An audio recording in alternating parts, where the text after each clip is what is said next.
you go, George. We're live. Good evening, everyone. Happy Friday. Hope we're all doing well. We are back. Apologies about no show earlier in the week. Just rudely, some of us went to Madrid. But the weather was better here, so yeah, less said about Madrid, the better, really. But yeah, let me introduce you to my guest. Mel, welcome back. Good to have you back on. Thank you. It's good to be back on. It's been a good while since I was last on now, so. How are you doing? Yeah, I'm alright, you? Yeah, not too bad. Paul, how are you doing, mate? Yeah, all good, all good. Some of us stayed in the sunny climates of Oxfordshire rather than braving it in Madrid this week.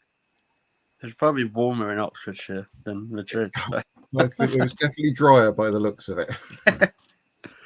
Yeah, and at least you didn't have to do probably the 20,000 steps that you have to do in Madrid airport.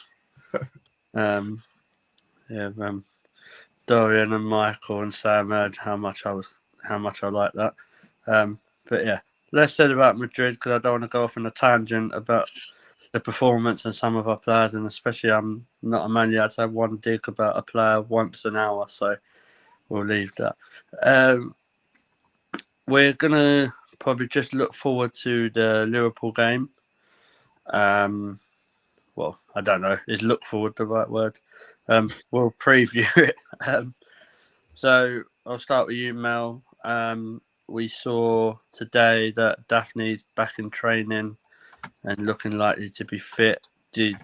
That's really, really good news, isn't it? Would you play her tomorrow in the meaning that she needs to play on Wednesday, or would you still play Manu and then just play Daphne Wednesday? I personally wouldn't risk her tomorrow, just because with it being a concussion, I know sort of how it can go when you get back into training, you think you're fine, and at the end of a training session, you're buggered again. So I think I would probably rest her for tomorrow and then have her back sort of a few more training sessions under her belt and sort of fully fighting fit for Wednesday. Yeah, cool. What about you, Paul? Obviously, I think we saw how important Daphne is, haven't we? Like when she wasn't playing against Madrid on what day was it? Tuesday. You noticed a bit of the difference. That's not me saying that Manu was awful or anything, but I'm just saying that you can notice the gap in the level, can't you? Yeah, I think Manu just looked a little bit rusty for me, which is probably fair comment considering she hasn't played for quite a while in there. But yeah, I'd be pretty much with Mel there and say don't risk Daphne this week. We saw what happened when Lotta came back from concussion and she was on the bench a couple of times and then she suddenly went off again with concussion. So yeah, you never know what's in there. So yeah, I'd get a little bit more on the training pitch and then make sure she's fully fit for Wednesday's game. Yeah, I think like Manu's an interesting one because I'm not going to be two-faced. Everyone knows I'm not her greatest or biggest fan. But I do feel a bit sorry for her, really, because Mel, she obviously the games that she's had to come in for, a lot of pressure and a lot of attention is on her straight away, isn't it? So the slightest mistake that maybe not mentioned as much if Daphne makes it is on Manu. Would you agree with that, or do you think she needs to kind of the criticism is deserved?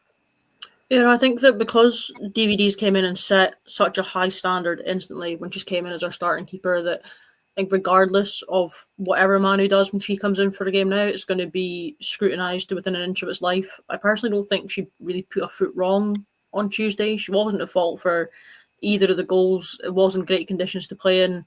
And yeah, I don't think there was anything glaringly obvious that she did wrong. Obviously, she's the kind of player that's always going to find things she could have done better and critique her own performance. But yeah, I think it's definitely a tough one for her because, like I said, DVDs came in and set such a high standard that regardless of what Manu does now, I think people are going to point fingers and say she was shit, even if she wasn't.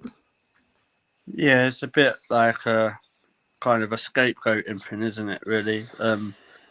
Paul, it's like what was said. If the slightest thing she does wrong, people are going to jump on the back of her and criticise. Whereas I think people might need to realise is that she doesn't play week in, week out at the moment. She is playing as a number 2. So her confidence and that isn't probably going to be as high as it could. Yeah, I mean, we as a team need players that can step in to what would be the starting lineup at the drop of a hat. So in that case, we know Daphne is the number 1 keeper, but Manu needs to be a player that can just step in, even if Daphne gets injured in the warm-up of a game, and perform at the top level. And it is going to be difficult for her because she knows most of the time she's going to be sat on that bench. And, has she accepted that? Probably. Is she likely to be leaving us in the summer? Probably. But yeah, any little thing people will criticise her for, but they do forget that there's 10 other players in front of her that should be doing their job as well. She is like the last line. So if other players, just in front of her, like Leah and Steph, were having a bad game, then it would still reflect bad on Manu, because the ball will have got through them and then through Manu as well. Yeah, exactly. They're still trying to find Leah, mate. She backed up that much. She's in Bilbao, so there you go, Dorian. There's your one. You asked for it with whoever put the Williamson son in the chat. So, talking about the back 4, obviously for tomorrow. I know, obviously tomorrow is a really important game, Mel, isn't it? But there is probably one eye on the Champions League, because I don't know if are we being biased and letting our heart overrule ahead. There is still a slight chance we could overturn the tie on Wednesday, isn't there? Yeah, I think obviously we've got that home field advantage on Wednesday. We're going to have a larger amount of Arsenal fans there in support, and hopefully a pitch that's in a much better condition than that actual tatty field we played on Tuesday.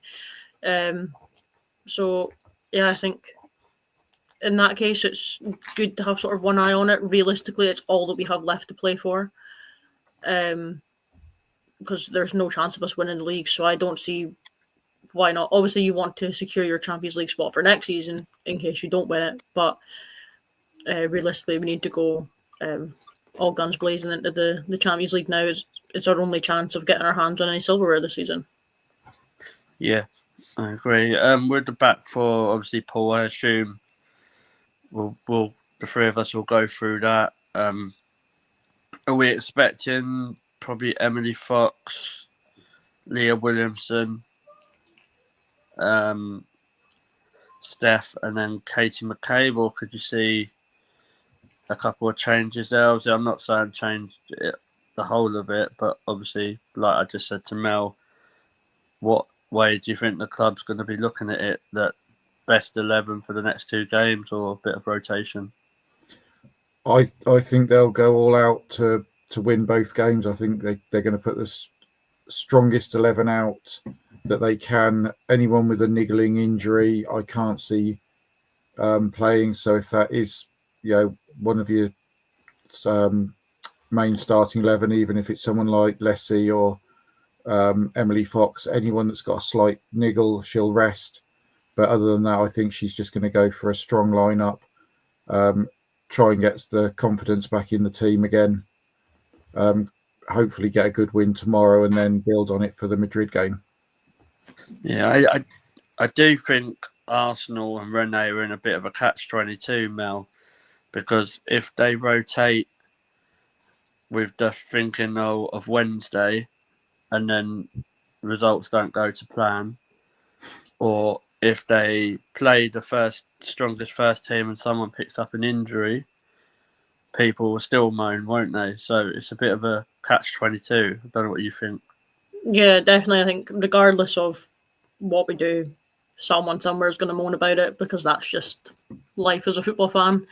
Realistically, I can see Renee making changes a lot earlier tomorrow, than what she usually would, and I can also see her probably making a lot more changes than she usually would. More for your likes of like your Emily Fox, your Steph Catley, your Russos, people who've played like a large amount of minutes this season, who are also going to be very sort of key and pertinent to the squad on Wednesday. Because obviously, can't remember. I think we've got a game next weekend as well, but 4 games in the space of 4 games in such a short space of time. Even as a professional footballer, where that's your job, you're doing it day in day out. It's tough. It takes its toll. Obviously, Palace, realistically, you can put out a weaker team for that. But like we said, you want to go into this Madrid game on Wednesday with that pep in your step. You want a little bit of boost behind you where you've came off the back of a good result on Saturday night. So, yeah, I think it'll definitely be a strong squad that starts. But I think depending on the result, if it's the same as last time where we go 1 or 2 up quite early on, you could probably even see a change coming in at half time rather than the usual sort of 60 minutes that we usually see. If it was me doing it, then that's what I would do. So yeah, cool. Is there any comments? There's a few. It's mostly just Dorian and Darren, and Dorian's also agreeing with Darren tonight, which is a bit of a shock to the system. They don't usually agree. He's jet lagged. Sorry. Darren said about DVD. Sorry, my dog just fell off the seat. About DVD, said if she's in the squad, it's cleared by medical to play. No offense, Manu, but no thanks. I agree with that. Obviously, if she's cleared to train, then she's cleared to train, but you can control situations in training. You can't really control situations in a game. You can take out the risk of a head knock or another head knock in training, but you can't eliminate that risk in a game. You want your keeper to be diving in at people's feet, possibly bouncing their head off the post to save a ball, etc., etc. So I wouldn't be surprised if we don't see her tomorrow. Darren's also said we need the strongest possible squad tomorrow, and then we worry about Wednesday. Yeah, but you also have to have Wednesday in the back of your mind as well. He's then also said Stina must start. Yeah, Darren's back. Well done. Lasted long. And that's where he lost Dorian with the agreeing with him. He's also said, I thought Stina was busy in Madrid. Shame she can't find a role with Russo, to which Dorian's replied, and a shame she can't find the goal. She also can't find the back line to realise if she's onside or not. So there's that. Yeah, she can't find at the minute. My feeling on Stina, like with the Madrid game, it was as soon as I saw that lineup, Stina and Russo. I don't care what anyone says. 4-4-2 does not work. So James, if you're watching, and Stina and Russo together doesn't work for me. But there you go. I think you're with Russo. She plays as at number 9. She's there to score goals. She doesn't really do she works hard and stuff, and her off the ball stuff is good. But that's kind of her job. With Stina, she don't. So end of subject. We'll move on to the midfield, because I think this is actually quite an interesting one, Paul. I think Kim Little's, I know she's faced a lot of criticism. Some of it I think might be a bit unjust, if I'm honest. I think she's getting a lot more criticism than a certain vice captain of Arsenal. But would you be starting Kyra, Kim, and Mariona as the midfield 3 on Saturday? Because I think, as we've seen, they're probably that's the midfield 3 that have offered the most. Or would you change it up? Would you play Volti? I'd play either Kim or Volti in that role, and then whichever one plays on Saturday, I'd probably switch it up for Wednesday, so that they're not playing so many games in the short space of time. Because somebody like Kim playing even 60, 70 minutes against Liverpool, and then it's going to be an intense game against Madrid on Wednesday as well. I personally don't think she's got that in her anymore for for those amount of minutes so close together. So I would personally play her in one, but have her on the bench in the other one to come on. So over the course of the 2 games, she'll probably get the 90 minutes, but just split a bit. Yeah. In like Kim's defence, like Mel, you can come in on this as well if you want. Like, I thought Tuesday was probably one of the more probably better games that I've seen Kim have for quite a while. So I think the last couple of games that she's been going forward a bit more. I get what people are saying about the age, but she's a different like animal when it comes to that, isn't she, Mel? Like, I do think she could probably played a good amount of minutes in both of those games, but we're probably looking at she played 60, 65 only in the Liverpool game one anyway. Yeah, I think Kim's definitely going to be on limited minutes tomorrow. Sorry, my dog's making an absolute ruckus in the background right now. I don't know what he's doing, but he's being a dick. But yeah, I think Tuesday, Kim was unreal. She did such a good job. She did exactly what she said I would in the group chat, which was shut down Caroline Weir, which I think is one of the key things to do against that Real Madrid midfield. I think, not even just saying this as a Scot, but the way that Caroline Weir can split open a team and find the most intricate, niche, difficult balls and execute them. Kim did a really good job of shutting her down on Tuesday.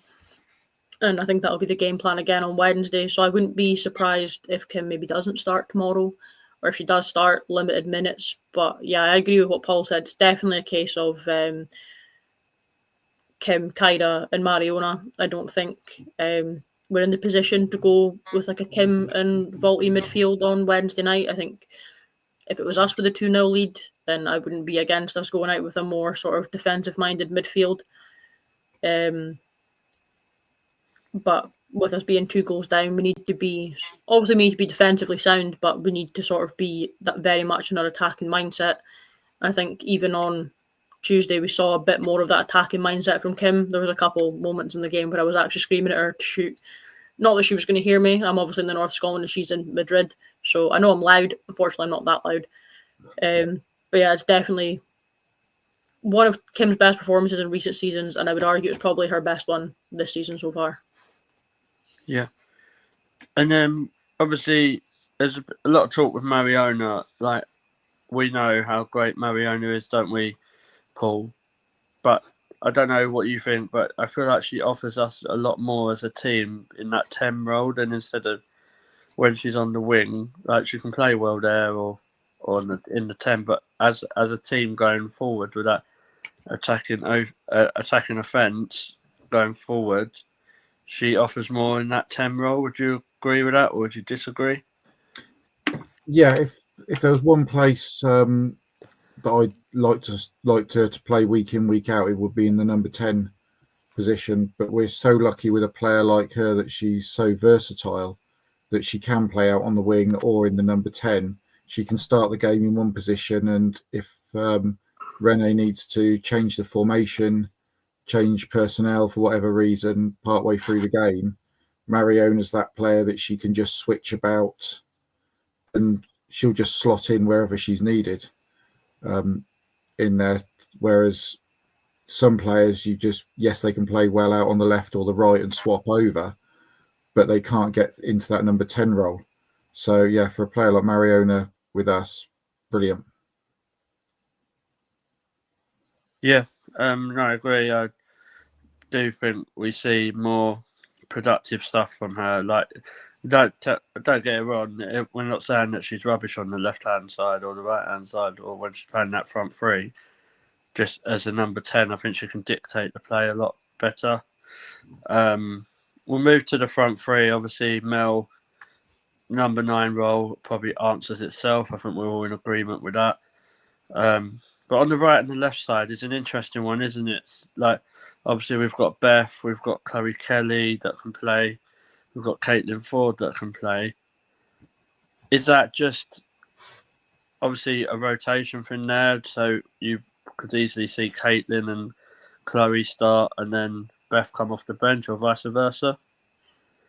Yeah, I think that's it's definitely a good position to be in. I think there was seasons before where we were begging to have a bit of rotation out on the wing. Personally, I'm probably going to get shot for this. People are going to hate me. People do love her. But for me, Beth was missing on Tuesday. I actually couldn't tell you anything she did of note on Tuesday. It wasn't until maybe 20, 25 minutes that I actually heard the commentator say her name because she touched the ball. So off the back of that, realistically, I would like to see Chloe Kelly starting on tomorrow night. Darren's just said in the comments that he would want Ford to come off the bench because she makes an impact against tired defences.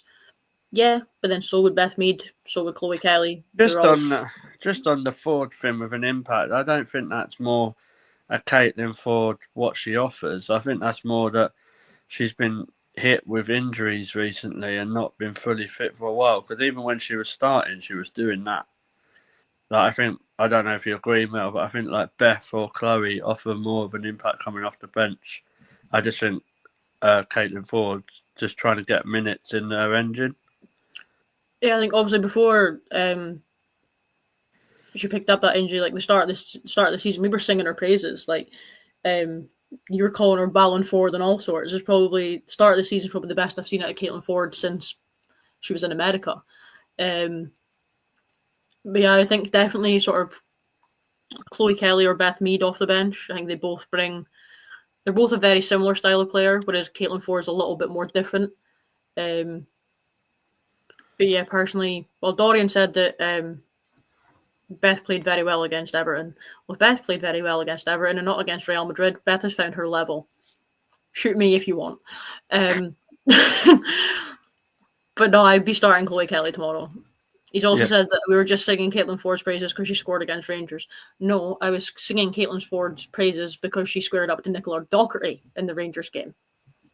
If you know me, you know that when Nicola Docherty's wearing a Rangers shirt, I don't like her. She's a lovely girl, very nice human, but when she's wearing a Rangers top, I don't even want to see her face. This has gone so off topic, but yeah, I'd be... Even on Wednesday, I'd probably start Chloe Kelly over Beth Mead just because, like I said, I don't think Beth offered an awful lot on Tuesday. There was quite a few times where she looked lost. She obviously made some good runs, made some good passes, but people can blame the pitch if they want, but it did take her a lot longer than the rest of the squad to settle in to the game. Yeah, with Beth Mead, I do think she offers more of an impact out of the three that we're talking about from the bench pool. Obviously, we see against Everton that I think she come off the bench there, didn't she, and helped to change the game. And then she started against Real Madrid. To be fair, I don't think many played that well, including another England teammate. I can't ever go at me, Dorian. I didn't say the name. So, yeah, would you kind of be in agreement with Mel, kind of with Chloe and Ford maybe starting? And I think what people need to realise, Chloe Kelly's not played that huge amount of football, is she?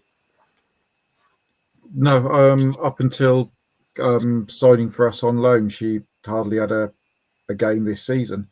Only a couple off the bench and a couple of starts, but she almost played as many minutes for us so far as she did for City in the short time she's been here. So yeah, she seems to have sort of settled in really well, back in really well.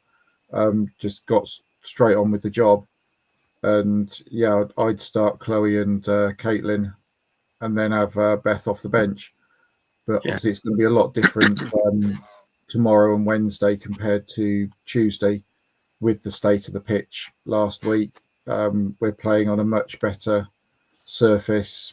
Could be like a carpet, isn't it, really, compared to what they played on?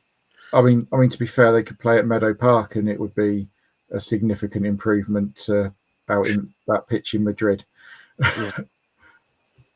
I think that's what people don't think about as well. Everyone expects Chloe Kelly to be like bang bang Mel, but she's not played regularly. She's not played I don't know, has she played a full 90 yet? If she has, it's not many, is it? Yeah, I honestly don't know if she's played a full 90, but like we said, she's played hardly any minutes at all this season. And for the way that she's sort of came in and settled into our squad and the way that she performed in the minutes that we've seen her so far, I think she's proved that not having those minutes hasn't affected her as a player. She very much comes across as the person that she's determined, strong-headed, very big personality, but very likable personality. And I think realistically, her coming in is possibly going to, in my eyes, I think it would push Beth and Caitlin on a little bit more because they now have somebody challenging them for their position. Yeah. Whereas up until this point, they've been pretty set that they walk into a changing room on a Saturday or a Sunday or a Tuesday night or whatever, and they know that they're going to be on that starting 11. Whereas now it's, am I starting? Am I on the bench? Is Chloe Kelly getting the start ahead of me? And as a player, as soon as you go from the starting lineup to the bench, it just lights a fire in you, and you want that place back. And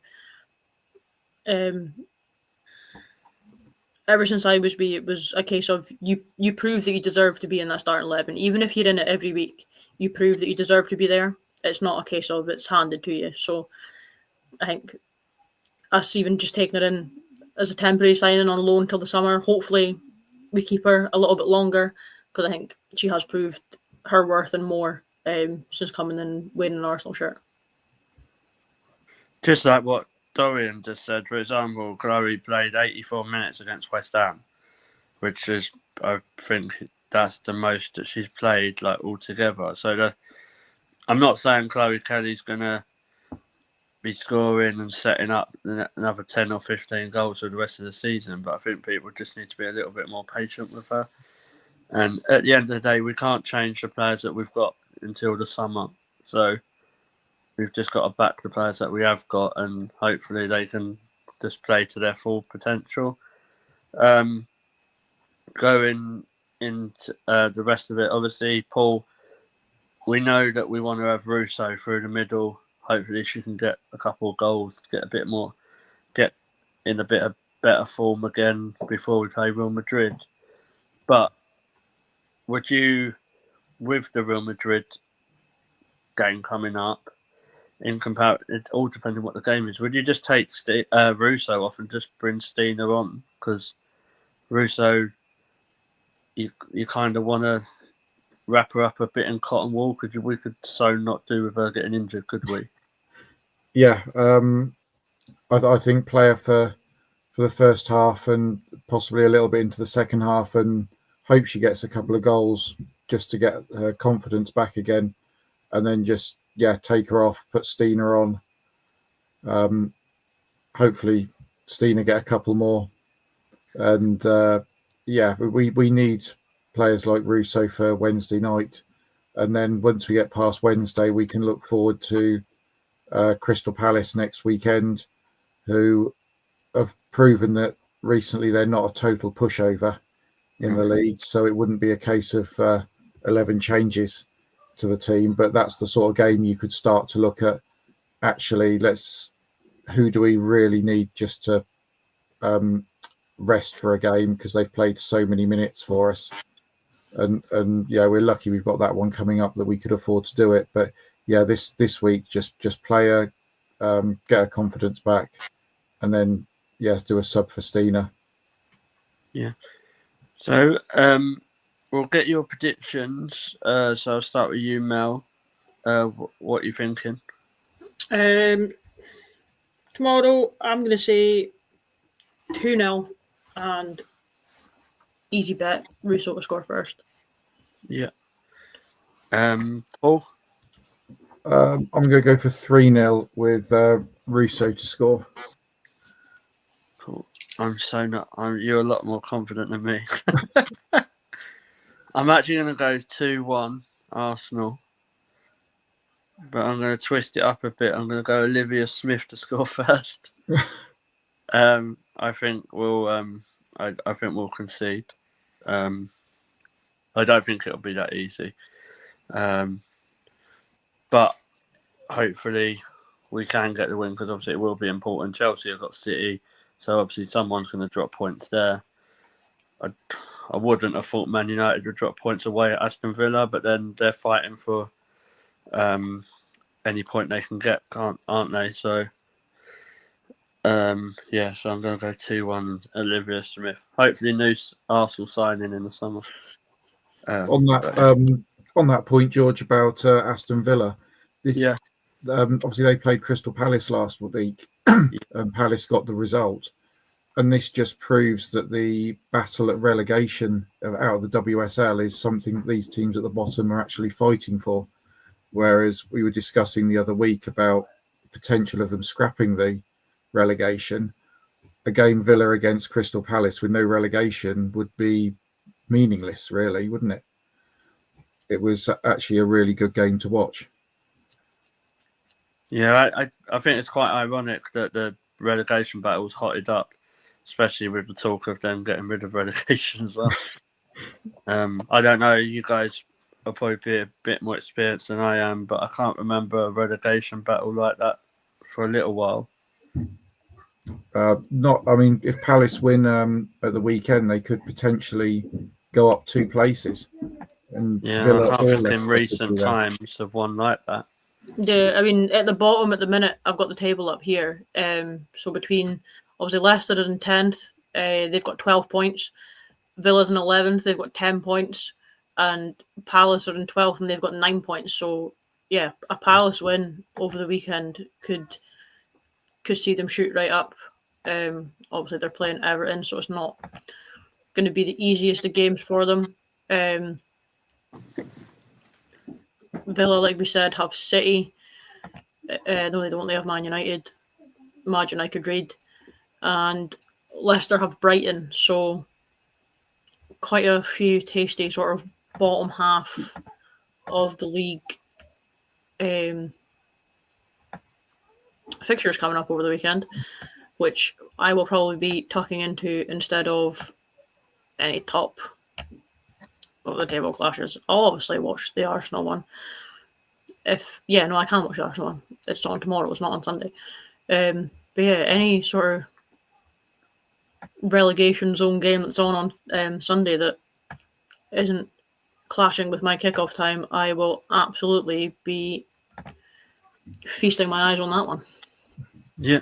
I just want to say, I think we've got a comment from someone called Mark Barker. I think he's watching from Australia. So cheers for watching the show and appreciate your nice words. Darren, you need to stop with they've got a good chant though. If they're a bad player, they're a bad player. Like Sabrina made a howler like last week, even I would have saved that, and I can't see. But yeah. We'll move on to a couple of little topics, and I know it's been mentioned briefly, but we are going to talk about Rosa Kafaji. So this could tip the show one way or the other, really. Obviously, Arsenal lost 2-0 to Real Madrid, and then a few minutes later, Rosa Kafaji put on Instagram a couple of yawning faces, and then 2 minutes later, it got deleted.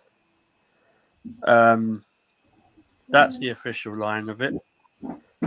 Mel, I'll come to you. What's your views on that? And 2, do you think it's a bit immature? My views on it are, I don't think it's as deep as people are making it. Yeah. The internet's a wonderful place, and people will twist and spread and make things whatever they want. But at the end of the day, she's a 21-year-old girl.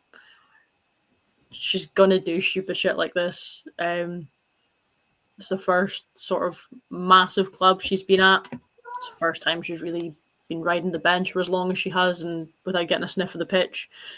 It's just immaturity and a bit of inexperience. Realistically, she's needing one of the older ones to sort of take her under their wing and sort of... Sorry, Dorian's just put, not great from Rosa, but better than our fans slagging off our centre-back. If Leah Williamson spent as much time practicing her defending as her fans spent defending her dogshit performances, we wouldn't have conceded a goal this season. And we wouldn't have conceded a goal on Tuesday night. Next, moving on. But yeah, no, I think yeah, it's just a bit of immaturity. She needs an older one, be it one of the older Swedish players in Stina or Lena, to sort of take it under the wing.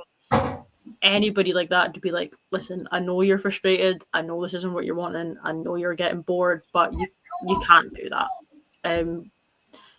People are making it dramatic that she's going to get this, that, and whatever from the club. Realistically, it's going to be nothing more than a wee slap on the wrist and a reminder of the club's social media policy, because every club with somebody in there with a couple of lights on in their brain has put a social media policy in place to save players getting massive backlash. So, yeah, like I say, it's going to be a little slap on the wrist, and this is the social media policy. Let's not do that again and try and let your frustrations known to staff instead of putting it out on social media in that way. Yeah, like I'm not fishing or biting from Dorian, so behave, mate. Like I know who you're trying to call out there, so that's fine. But it is a bit of an interesting question. Like, what Paul? What's your views on actually the players having social media, like in the squad? Obviously, I know the ones that are playing, and everyone's entitled to have social media. But do you think it's wise? Like, Rosa puts herself into that position, the yawning face. It's a bit childish.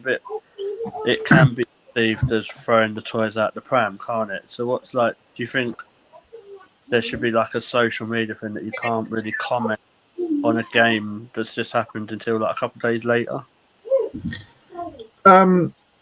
Yeah, I mean, like Mel's just said, it's she's still young, she's still learning, and I don't think that sort of comment would have come from one of the more senior players on the team, even if they had been on the bench for 7 or 8 games in a row. And they do tend to jump onto social media quite quickly after games. Some players more than others, usually apologising for the performance when they've had a bad game, which means nothing. When they probably should be sat in that dressing room, actually saying what the hell went wrong, not posting out apologising for it.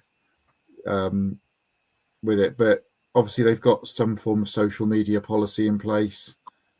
She'll just need reminding of it. Probably all the young players at the same time will be told, look, this is the policy. Doesn't matter how frustrated you are about it, just don't post it on social media, because it'll go off in all sorts of different directions. Even if you mean it as one thing, it can be taken in a different way by 20,000 different people. Yeah, is like what my question to Paul, Mel? Do you think it's worth it being that those on social media, if you are going to post, then just it has to be done like after 24 or 48, maybe 48 hours? Because like we see all the same posts, don't we? Oh, we need you, we tried, oh, we're sorry, and it's from the same sort of people as well. But if they've had those couple of days, then they might think a bit more level-headed, because obviously the emotion and the upset's there when there's the defeat, isn't there? Yeah, I think obviously a great point off the back of that is that Man City game, FA Cup game, where we lost with quite simply the last kick of the ball. And not even 20 minutes later, players are posting, oh, we heard you tonight, appreciate the support, sorry for the performance. Like, 20 minutes after the game, my head, and we've just lost 2-1 in the dying death, my head is still on an absolute different fucking planet. The last thing I want is to click on Instagram when I'm in a bad mood and be flicking through Instagram stories and see Katie McCabe or Beth Mead or Steph Catley or anybody like that posting a photo of them clapping the fans or looking upset and disappointed and apologising, being like, oh, sorry for the defeat. Yeah, I'm sorry for the defeat as well, but I'm fucking foaming because I've paid cold hard cash to fly the length of the country to watch you all play like dog shit. Like you've never seen a football field before. Like you've never seen each other before. So at that point, my head's on a different planet. I want to go to the pub with my pals, have a debrief about how pissed we were, have a couple pints, go home, decompress, and then tomorrow, if you post it, I'm maybe not going to hit the wall as much as I did when you posted it 20 minutes after the final whistle. Yeah. So yeah, I think I get where they come from in the way that they do it. They want us to know that And I they just heard us and that the support was good and they weren't happy with the performance. Like, we know you're not happy with the performance. Nobody comes off a pitch losing 2-1 in a game like that and goes, you know what, we played really well today. Even if you have played really well, you don't sit there and think it. You go, well, fuck's sake, we should have won that. So yeah, it rattles me. And I think, like you say, maybe not posting it as soon as your arse hits the seat and you've had a roasting in the changing room. As soon as the managers came in and did your post-match debrief, straight on your phone, straight away where's the photos? Who's got the game photos? I need to post a photo on my Instagram story. Just chill out, speak to your team, be like, think about the game, think about what you could have probably done better, what the team could have probably done better. And then the next day, when everybody's sort of come down a couple levels and a lot of us who are very hot-headed have finally managed to pull our head back out of space, I've had time to think about it and chill out, then post and say, great support yesterday, sorry about the result, whatever. But I think you see it as well as like you've got players in the team that are very much your social media presence. Like your players like Kim, your players like Wally, your players like Mariona. When they post on Instagram or on Twitter, whatever, then it's once in a blue moon, and like Kim only posts for like contract extensions and sponsorships with Adidas and whatever because she's contractually obliged to post about Adidas sponsorships. Wally has made a separate Instagram from her professional football account for her travels and whatever to sort of separate those parts of her life. And I think some players maybe should think about doing that, or maybe not posting as much on social media as they do. Obviously, people can do whatever they want, but yeah, like we've said, maybe right off the bat of a loss, the last thing we want to be reminded of is that we have lost when we're just trying to social media on our ways home. I just think with Rosa, it was a really like you said, really inexperienced and a bit reminded me a bit like Gio, if I'm honest. That sort of level of, but no, a bit worse than Gio because obviously I don't think she was treated the greatest, was she? Yeah. With Rosa's only been there 6 months. Let's have it right. And what does annoy me, and this does rattle me a bit, is that our fan base say, "Oh, she deserves better," or "She deserves this." Well, how do you know that? Like, are you there in training? So you turn it like I'm not a fan of Jonas. Everyone knows that, but for Jonas and Renee to you're kind of giving her the same opportunity. How do you know what's happening in training? They might think she's not ready to be playing regular first team football, or she's too inexperienced. And let's be honest, the way her behaviour has been a little bit, mate, they might have a point. Like we don't know if she's ready. The only ones who know is the management. So fans saying, "Oh, she deserves better," and I think apparently Ian Wright has said it as well. Like, fair play, respect the legend, but we don't. The management will know if that player's ready or not, and it's not like Renee's got some big fucking issue with Rosa to make it personal. I don't know what you guys think. Yeah, I mean, it's like what Darren said with what Wrighty said on the podcast. He says, I fear an awesome attacking, talented player is not being utilised because we need to work the defensive side of her game. Like, yeah, she might be the best thing since sliced bread at attacking, but if she's going to come in as a player that's going to come on as a sub for like a Caitlin Ford or a Beth Mead or a Chloe Kelly, whoever's playing out on that wing, they need to have that defensive mindset and they need to have that strong defensive side of their game. Because if you're taking them on for fresh legs and say it's 1-0, or say it's Wednesday and we're winning 2-0, but we need a third goal to go through to save it going extra time and penalties. You don't want to take the risk of putting on somebody who's really good attacking and going forward to then take away from your defensive side. Yeah, okay, you want to go and score to win the game and progress to the semi-finals of the Champions League, but you also don't want to go and concede a silly goal off the back of it. So it's like you've said, like we don't see what's going on in training, and obviously, like Wrighty said, if it's the defensive side of her game that's needing worked on, then maybe look at not putting her on the wing Maybe not look at putting her in a position where she's going to need to defend as much, possibly in even the Liverpool game tomorrow, the Crystal Palace game next week. But having a player like that who isn't defensively strong enough to come in at your left wing or your right wing, I think is just going to be detrimental to the team in a big game like what we have on Wednesday. Is that what Dorian just said as well, though? And she's got 4 yellows already and she's hardly played. So Yeah, what she's a bit of a bomb scare. Yeah. What I mean is like that it shows like what you're saying about the defensive responsibility. Maybe that's not there. Like if a fan base I'll give Rosa a chance, she deserves better, play her, and then we lose 1-0 because she makes a mistake because she hasn't tracked back against Man United and we fall out the Champions League, then what? I know for a fact that it's this not all the same people, but a large majority of the people who are like, Rosa deserves better, Rosa deserves this, she deserves whatever.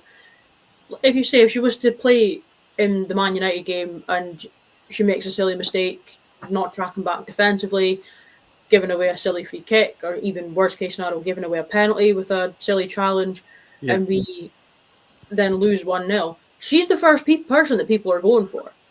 And it'll be the same people that have sat here and begged and pleaded and tweeted this, that, and whatever. She deserves this, she deserves that. I know probably a good 75% of those people would be the first people to jump on her back. To be, Rosa shouldn't have played. Rosa's not experienced enough.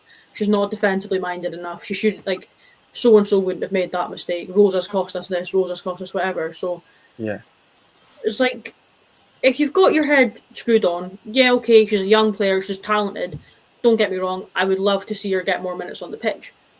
But there's something going on that we're not seeing where the coaching staff and the club as a whole aren't confident to put her in a position where she's still only 21 years old.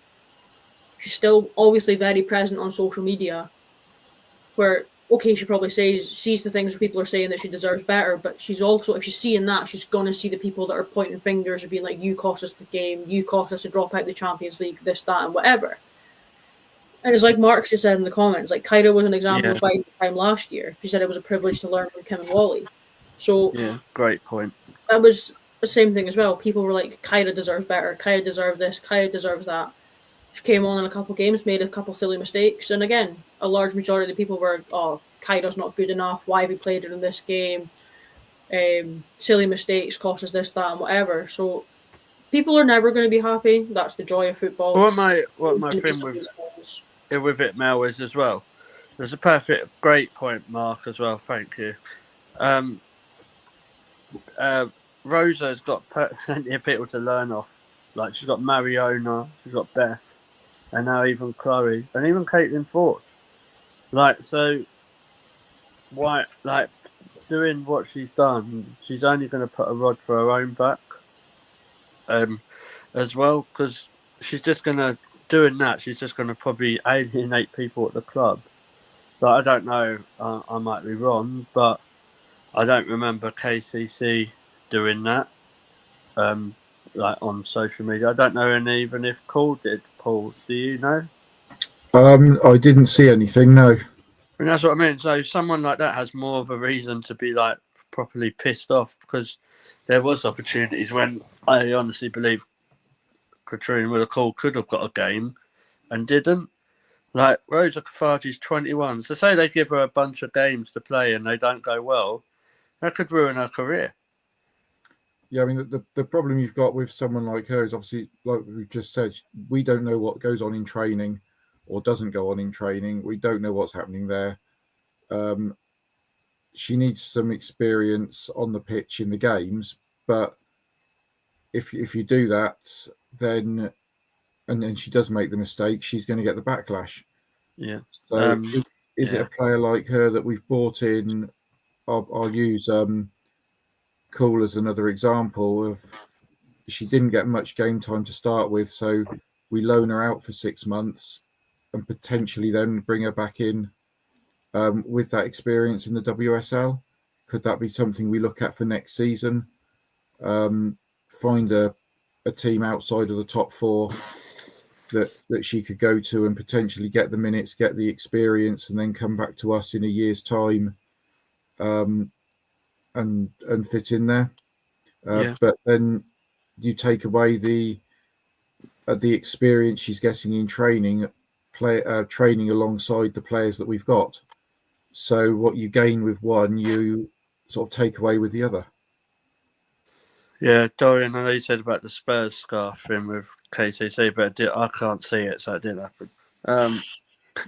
But no, all jokes aside, like you said as well, Dorian, learning from Mariona, there's probably not many other players in that position who would be better to learn off. So, like, and I don't know if you agree with this point as well, Mel. Like, even next season, she's got to have a full pre-season behind her, and I wouldn't even be dead against seeing her playing in the cup games or against the lower level teams.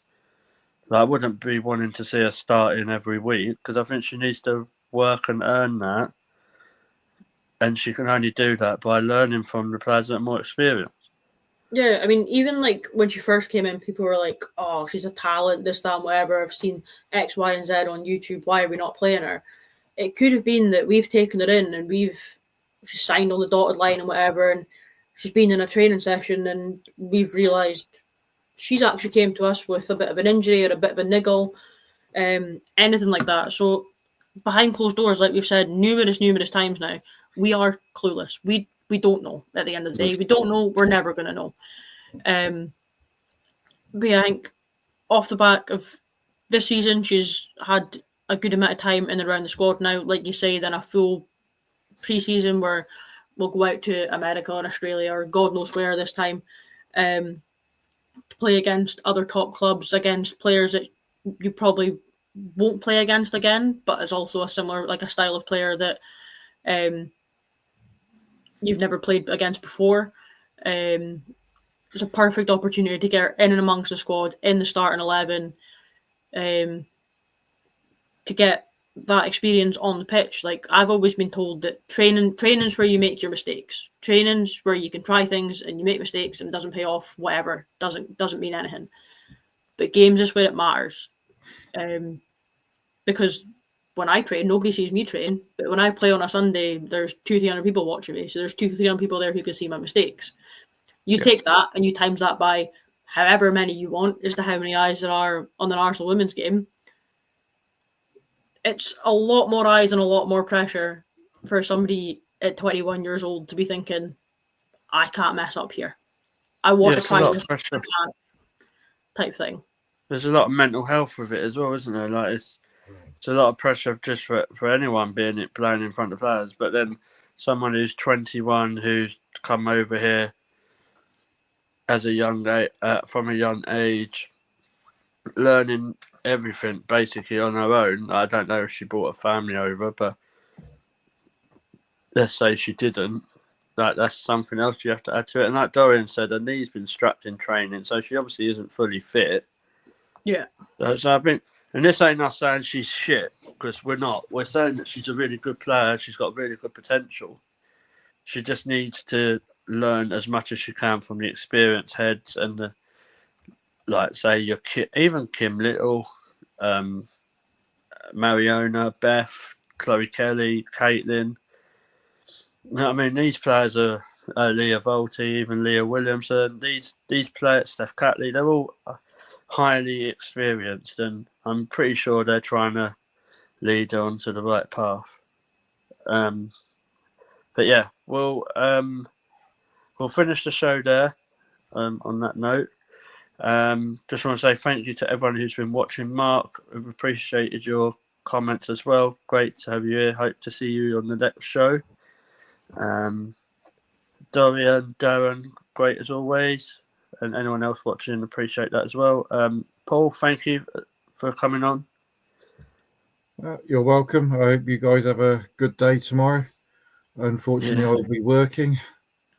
I'm Dorian keeps winding me up because I'm not sitting in block 10. I'm in a box tomorrow. Oh, so very nice. I'm doing Sky Sports stuff with Flow for the audio headset stuff. So hopefully that should be good. Mel, thank you for coming on. We're actually going to see you next week, aren't we?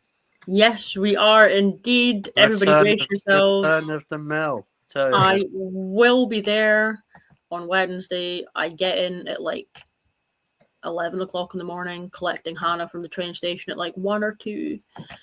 Possibly straight to the hotel, tactical change, leave my bag because I can't check in, or 3, straight to the pub. So by the time everybody else gets there, I'll probably be steaming. I'll probably have a tray of Jaeger bombs in hand. But I will be there. You will more than likely hear me before you see me. But it's been a while. I've been to a grand total of 2 games so far this season. One of them being the Rangers game, which we do not speak about. You went. You did. You technically went to the game. I mean, I made it to the ground. Yeah. Just what happened after I made it into the ground and Lewis left my dead body to go and find my friends. Couldn't tell you. I mean, I've had a private tour to Meadow Park. Not that I remember it. Spent my time in the physio room. Couldn't tell you. Do have to say, the Meadow Park stewards, some of them, the 3 that I dealt with, top quality, lovely people. But yeah, it was that, and it was the first game against Chelsea where we lost 2-1 right before Jonas fucked off. So hoping that I'm bringing better luck on Wednesday. If we lose, please don't blame me because I will probably cry. But yeah, I'm excited. I've missed everyone. I really don't care about the football. If we lose, we lose. We win. Fuck. Superb. I just want to be there. I just want to see everybody and cause some chaos. Yeah. No, it'd be good to have you back, mate. We'll definitely have a drink and catch up as well. Absolutely. Yeah, just to echo for those who are going tomorrow, there is a fan walk which is being led by the brass band. That's all I'm saying about it. Do not get me started on it. That will be tomorrow from the Tolly. There's a meet-up for the sports club and everyone else from 2 p.m. from the Tolly. Some people are going to the Coronet just because how busy Tolly gets. So there's the information. If anyone who's watching needs any more, please reach out to us and we'll try and help you as much as we can. I will be there tomorrow. I don't know what my life consists of because I'm actually having to work and then go to football. Like work on a Saturday. What the fuck's that? All that. Not used to this, Paul, so I have to work out how you deal with it. Yeah. So yeah, as I say, thanks for watching the shows. Please hit that subscribe button. We'll be back next week. Anyone who's watching that does want to get involved in the shows, please get in touch with us. We talk about Arsenal all the time, not Man City, just saying. We're all about Arsenal and anything you guys want to talk about, please get in touch. And we will catch up soon. And come on, you Gunners. Good night, everyone.